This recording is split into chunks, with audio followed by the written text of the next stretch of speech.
میرا نام حریم ہے۔ میں 35 سال کی ہو چکی تھی، مگر کوئی عورت بھی مجھے اپنی بہو بنانے کے لیے تیار نہیں تھی، کیونکہ میری رنگت سانولی تھی اور میں دیکھنے میں بھی خوبصورت نہیں تھی۔ میری ماں میری شادی کی وجہ سے بہت پریشان رہتی تھی۔ انہی دنوں ایک رشتہ کروانے والی میرے لیے ایک رشتہ لے آئی۔ لڑکا امام مسجد تھا، مگر اس کا آگے پیچھے کوئی نہیں تھا۔ والدین اس کے فوت ہو چکے تھے اور اسے اس کے ماموں نے پالا تھا۔ اب وہ ایک مسجد میں امام تھا اور کرائے کے گھر میں اکیلا رہتا تھا۔ میری ماں نے میرے لیے یہ رشتہ مناسب سمجھا اور میری شادی اس امام مسجد زبیر سے کر دی۔ شادی کے 3 سال تو میرے زبیر کے ساتھ بہت اچھے گزرے، مگر جب اسے یہ پتہ چلا میں ایک بانجھ عورت ہوں اور ساری زندگی اسے اولاد کی خوشی نہیں دے سکتی، تب وہ مجھ سے دور دور رہنے لگا۔ چھوٹی چھوٹی بات پر مجھ سے جھگڑا شروع کر دیتا۔ میرا اس دنیا میں میری ماں کے علاوہ کوئی نہیں تھا۔ وہ بیچارے کپڑے سی کر اپنا گزارا کرتی تھی۔ میں زبیر کی باتیں چپ چاپ سنتی رہتی، اسے کوئی جواب نہ دیتی تھی، کیونکہ مجھے پتا تھا کہ زبیر اب مجھ سے جان چھڑوانا چاہتا تھا اور وہ طلاق دینے کے بہانے ڈھونڈ رہا ہے، اور میں طلاق لے کر اپنی بوڑھی ماں پر بوجھ نہیں بننا چاہتی تھی۔ میری زندگی اسی طرح گزرتی رہی اور ہماری شادی کو 15 سال گزر گئے۔ زبیر اب مجھ سے کوئی بات نہیں کرتے تھے۔ ایک دن وہ گھر آئے تو ان کے ساتھ ایک عورت اور 2 بچے تھے جو انہیں بابا بابا کہہ کر پکار رہے تھے۔ یہ دیکھ کر میرا کلیجہ تو پھٹ گیا کہ زبیر نے کب سے دوسری شادی کی ہوئی ہے اور مجھے اس بات کی خبر تک نہیں ہوئی۔ زبیر نے اولاد کی خاطر دوسری شادی کر لی تھی اور اپنی دوسری بیوی کو میرے بارے میں کچھ نہیں بتایا تھا، مگر اب حالات خراب ہونے کی وجہ سے اسے اس گھر میں لے آئے تھے۔ میری حیثیت تو پہلی بھی ایک نوکرانی جتنی تھی، مگر اس رات زبیر کی دوسری بیوی نے ہنگامہ کھڑا کر دیا کہ اس گھر میں وہ رہے گی یا پھر میں تو چپ چاپ اپنے کمرے میں بیٹھی تھی کہ اچانک زبیر میرے کمرے میں آئے۔ ان کا یہ رخ میں نے پہلی بار دیکھا تھا۔ انہوں نے مجھ پر بہت سے غلط الزام لگائے اور اسی وقت مجھے طلاق دے کر گھر سے نکال دیا۔ میں روتی ہوئی اپنی ماں کے گھر آ گئی۔ میری کوئی اولاد نہیں تھی، صبر کرنے کے علاوہ اب میرے پاس کوئی راستہ باقی نہیں بچا تھا۔ میری ماں نے مجھے دلاسا دیا اور اب میں اپنی ماں کے ساتھ رہتی تھی۔ یہ میں اور میری ماں اس دنیا میں اکیلی تھیں۔ میری عمر 35 سال ہو چکی تھی۔ عدت پوری ہونے کے بعد میری ماں میری دوسری شادی کرانا چاہتی تھی، کیونکہ اب وہ بہت زیادہ بیمار رہتی تھی، مگر میری بدصورتی اور ہماری غریبی میرے رشتے کے درمیان ہمیشہ دیوار بن جاتی۔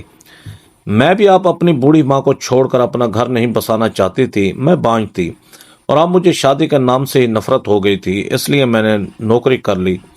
نوکری میں ایسا مجھے ترقی ملتی چلی گئی اور اب تو ہمارے حالات بھی بدل گئے تھے۔ کبھی کبھی میں آئینے کے سامنے کھڑی ہوتی تو اپنے بالوں میں اترتی چاندی کو دیکھ کر میرا دل ڈوب سا جاتا تھا۔ میں بوڑھی ہو چکی تھی اور ایسا ایسا میں یہ بات جان گئی تھی کہ اب میری زندگی میں کوئی بہار نہیں اترنے والی۔ میری دنیا بہت محدود ہو کر رہ گئی تھی۔ میں بس دفتر جاتی اور دفتر سے لوٹ کر واپس گھر آ جاتی۔ میں نے اپنی زندگی سے سمجھوتا کر لیا تھا۔ ہر لڑکی کی طرح میرے نصیب میں شاید کسی جیون ساتھی کا ساتھ نہیں لکھا تھا۔ زبیر نے مجھے اتنے دکھ دیے تھے کہ اب میں نے اکیلے جینا سیکھ لیا تھا۔ اس نے تو مجھے اپنے محلے میں بھی بدنام کر دیا تھا۔ ہر مرد مجھے بڑی عورت سمجھنے لگا تھا۔ میں خود کو اچھی طرح سے نقاب کر کے گھر سے نکلتی تھی۔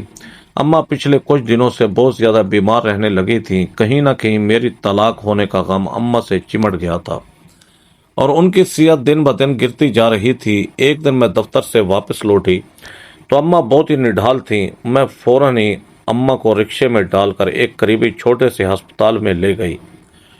ڈاکٹر صاحب تو وہاں موجود نہیں تھے، لیکن وہاں کام کرنے والا لڑکا بہت ہی اچھا تھا۔ اس نے اماں کی خراب طبیعت کو دیکھتے ہی ایک گولی ان کے منہ میں رکھ دی اور کہنے لگا کہ آپ ڈاکٹر کے آنے کا انتظار کر لیں۔ اماں کی طبیعت کچھ بہتر ہو گئی تھی۔ اماں کا بلڈ پریشر ہائی ہو گیا تھا اور زبان کے نیچے گولی رکھنے سے کافی فرق پڑا تھا۔ جتنی دیر میں ڈاکٹر صاحب آئے تب تک وہ لڑکا ہمارے ساتھ ہی کھڑا رہا۔ اس کا نام اکبر تھا۔ وہ مجھ سے اماں کی ہسٹری پوچھ رہا تھا اور ایک پرچی پر لکھتا جا رہا تھا۔ ڈاکٹر صاحب آئے تو وہ خود اماں کو اندر لے گیا اور چیک اپ کروایا۔ میں اور اماں واپس لوٹنے لگے تو اس نے مجھے اپنا فون نمبر دیا اور کہنے لگا کہ اگر کبھی بھی کوئی مسئلہ ہو تو میں اسے فون کر سکتی ہوں۔ وہ ہنستے ہوئے بہت خوبصورت نوجوان تھا، لیکن اس سے بھی کہیں زیادہ مجھے اس کا اخلاق اچھا لگا۔ وہ سبھی مریضوں کے ساتھ بہت اچھے سے پیش آ رہا تھا۔ میرے لیے اب نوکری پر جانا بہت مشکل ہو رہا تھا۔ کیونکہ مجھے نوکری پر بھی ہر وقت اپنی اماں کی فکر ستانے لگی تھی۔ 2 دن کے بعد اماں نے فون کر کے بتایا کہ ان کی طبیعت بہت زیادہ خراب ہو رہی ہے۔ میں نے دفتر سے چھٹی لینا چاہی لیکن مجھے چھٹی نہ ملی۔ میں نے اکبر کو مجبوری میں فون ملا اور اسے اپنا مسئلہ بتایا تو وہ فوراً ہی میرے گھر جانے کے لیے راضی ہو گیا۔ کچھ دیر بعد اکبر کا فون آیا اور اس نے مجھے بتایا کہ اماں کی طبیعت بہتر ہو گئی ہے۔ اس نے مجھے کہا کہ آپ پریشان نہ ہو، آپ آرام سے اپنا کام کر لیں، آپ کی واپسی تک میں آپ کی اماں کے ساتھ ہی ہوں۔ یہ سن کر مجھے تسلی ہو گئی۔ میں نے اکبر کا دل سے شکریہ ادا کیا۔ مجھے وہ کوئی فرشتہ معلوم ہو رہا تھا جو اس مشکل وقت میں میرے کام آ گیا تھا، کیونکہ میرے لیے دفتر سے نکلنا بالکل ممکن نہیں تھا۔ جب میں گھر واپس لوٹی تو اماں کی طبیعت کافی بہتر تھی۔ اماں نے بتایا کہ اکبر نے ان کا بہت خیال رکھا۔ اکبر روز ہی اماں کو دیکھنے کے لیے ہمارے گھر آنے لگا۔ اب تو وہ شام کے وقت پابندی سے آتا اور خود ہی اماں کا بلڈ پریشر چیک کرتا۔ میری بھی اس سے اچھی سلام دعا ہو گئی تھی۔ اکبر ہمارے گھر کا ایک فرد سا بن گیا تھا۔ میرے لیے تو وہ کسی چھوٹے بھائی کی طرح تھا۔ مجھے جب بھی اماں کی طبیعت کو لے کر کوئی پریشانی ہوتی تو میں فوراً اکبر کو فون ملاتی۔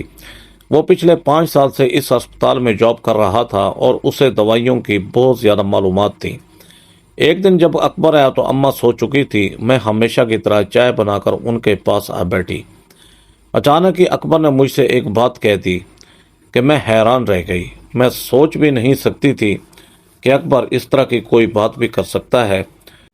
مجھے لگا کہ شاید وہ مذاق کر رہا ہے۔ میں نے اس بات کو اگنور کر دیا اور اس سے پوچھنے لگی کہ اس نے اپنی تعلیمی سفر کیوں چھوڑ دیا۔ وہ کہنے لگا کہ اسے پڑھائی کا کوئی خاص شوق نہیں تھا۔ اس کے ابا نے بہت زور دیا لیکن وہ پھر بھی پڑھائی نہ کر سکا اور اس نے اپنی مرضی سے یہ نوکری کر لی۔ اس کے اماں ابا اس کی اس نوکری پر خوش تو نہیں تھے لیکن اکبر کے آگے وہ کچھ نہیں کہہ سکتے تھے کیونکہ اکبر مزاج کا ضدی تھا۔ اکبر کہہ رہا تھا اسے مریضوں کو شفا یاب ہوتے دیکھ کر بہت سکون ملتا ہے۔ وہ پڑھ لکھ کر ڈاکٹر تو نہیں بن سکا لیکن اس نے اپنے ہی کام میں اتنی مہارت حاصل کر لی تھی کہ وہ بالکل ڈاکٹر کی طرح ہی ہر مرض کو سمجھ جایا کرتا تھا۔ مجھے اکبر کی ہر بات ہی اچھی لگتی تھی لیکن میں کبھی یہ نہیں سوچ سکتی تھی کہ وہ مجھے شادی کے لیے کہے گا، کیونکہ میں اس سے عمر میں پورے 15 سال بڑی تھی اور طلاق یافتہ عورت تھی۔ لیکن اس نے اگلے دن ہی مجھے دوبارہ شادی کے لیے پوچھا تو میں نے اس سے صاف انکار کر دیا اور اس کو سمجھایا کہ وہ میرے لیے بالکل چھوٹے بھائیوں جیسا ہے اور میں یہ سوچ بھی نہیں سکتی کہ میں اس سے شادی کروں۔ میری بات سن کر اکبر کے چہرے کا رنگ پھیکا پڑ گیا اور وہ خاموشی سے چلا گیا۔ مجھے لگا کہ اگلے دن وہ نہیں آئے گا لیکن جب میں دفتر سے لوٹی تو وہ پہلے سے ہی میرے گھر میں موجود تھا اور اماں اس کے ساتھ ہنس رہی تھیں۔ اماں کو بہت عرصے کے بعد یوں ہنستا دیکھ کر مجھے بہت خوشی ہوئی۔ اس نے مجھے دیکھتی ادب سے سلام پیش کیا، پھر اماں کے ساتھ باتوں میں مصروف ہو گیا۔ میں اس لڑکے پر حیران تھی جسے میں نے کل صاف انکار کر دیا تھا اور مجھے لگا تھا کہ اب وہ نہیں آئے گا، لیکن وہ تو روزانہ کی طرح ہی خوش باش اماں کے ساتھ بیٹھا تھا۔ میں فریش ہو کر چائے بنانے باورچی خانے میں گئی تو وہ میرے پیچھے ہی چلا گیا۔ اس کی آہٹ پہ میں چونک کر پلٹی تو کہنے لگا، حریم آپ کب تک اکیلی زندگی گزاریں گی؟ میں آپ سے شادی کرنا چاہتا ہوں اور آپ کو ہمیشہ خوش رکھوں گا۔ میں نے گہری سانس بھری اور اکبر کو ایک دفعہ پھر سمجھایا کہ میرے اور اس کی عمر میں بہت فرق ہے، ہمارا رشتہ ممکن نہیں ہے۔ میں جانتی تھی کہ جس طرح اکبر کی عادت ہے، میں اگر اسے سختی سے پیش آؤں گی تو وہ اس بات کو لے کر اور بھی زیادہ بحث کرے گا۔ اس لیے میں اسے پیار سے سمجھانے کی کوشش کر رہی تھی کہ میں ایک طلاق یافتہ عورت ہوں، اب تو میں بوڑھی ہو چکی ہوں، تم کسی جوان لڑکی سے شادی کرو۔ لیکن اکبر تو یہ بات ماننے کو تیار ہی نہیں تھا۔ کبھی کبھی میرے دل میں خیال آتا کہ اکبر کو مجھ سے شادی کیوں کرنی ہے جبکہ وہ کم عمر اور خوبصورت ہے، اسے کوئی بھی حسین لڑکی مل سکتی ہے۔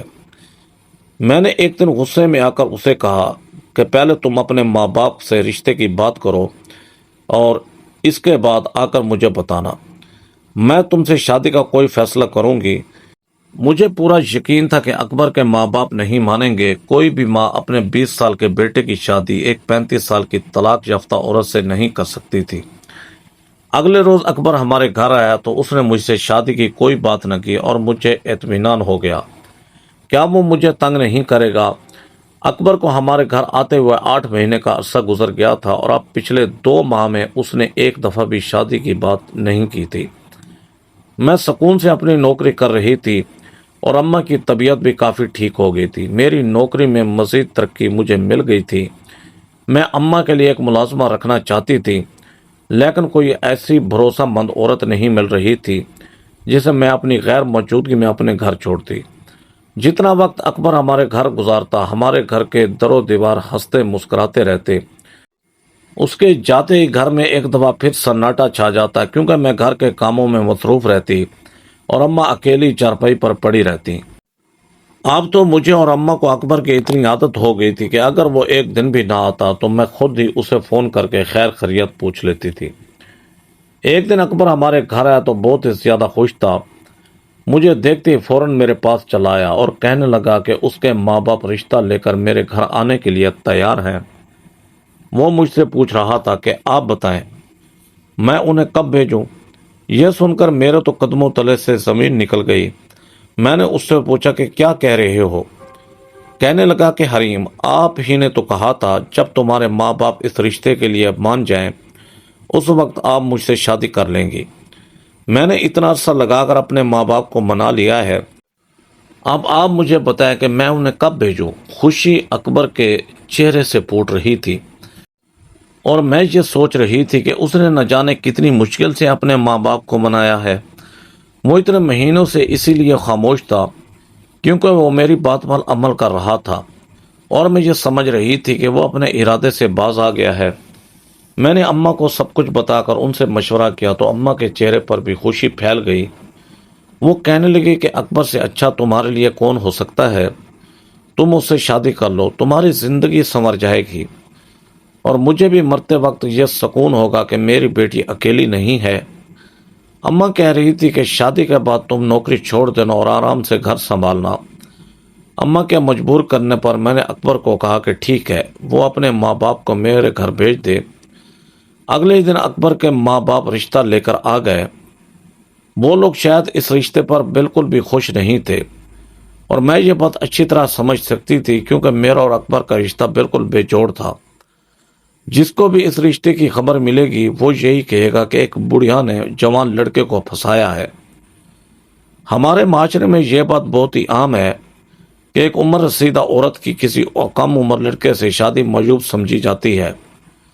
میرا اکبر کا رشتہ ہو گیا تھا، کبھی کبھی تو مجھے بھی بہت ہی شرمندگی کا احساس ہوتا تھا کہ میں جسے چھوٹے بھائی کی طرح سمجھتی تھی اب میں اسی سے شادی کر رہی ہوں۔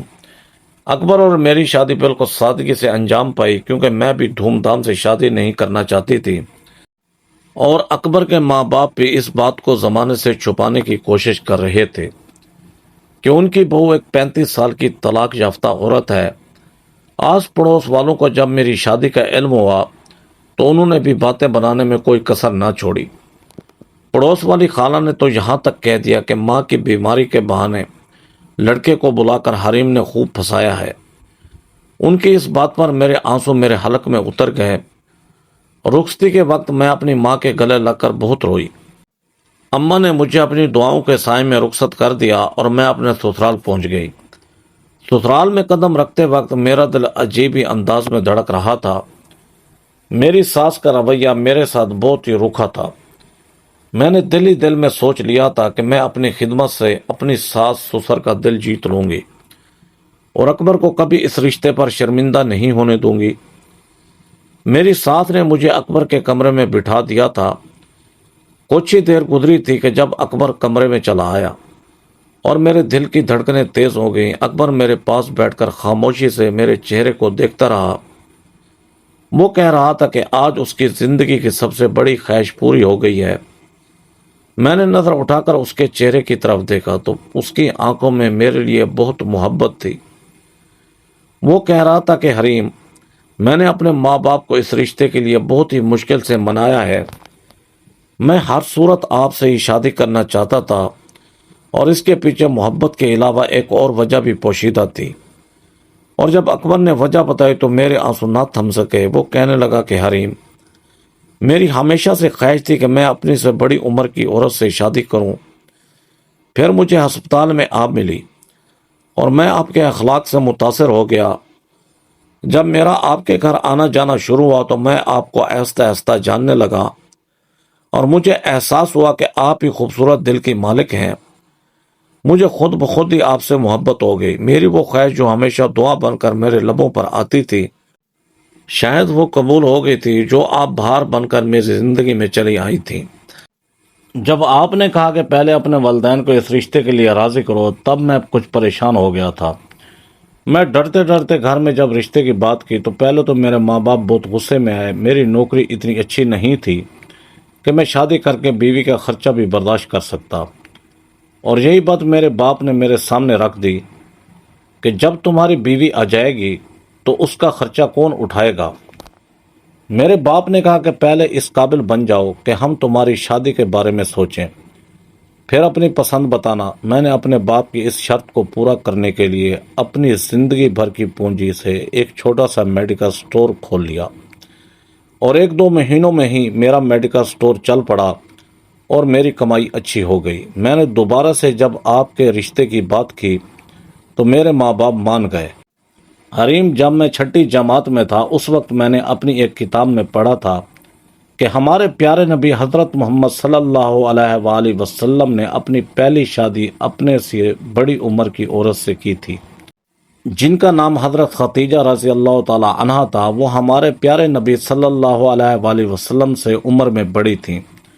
اس وقت میں چھوٹا تھا، یہی سوچتا تھا کہ کوئی بھی انسان اپنے لیے ایک ایسا جیون ساتھی کیسے چن سکتا ہے جو اس سے عمر میں بہت بڑا ہو، اور اسی لیے میں نے بڑے ہونے کے بعد اس بارے میں جب مزید معلومات حاصل کی تو مجھے پتہ چلا کہ اپنی عمر کی وجہ سے حضرت خدیجہ رضی اللہ تعالی عنہ بہت ہی سمجھ بوجھ رکھنے والی اور ساتھ نبھانے والی عورت تھیں۔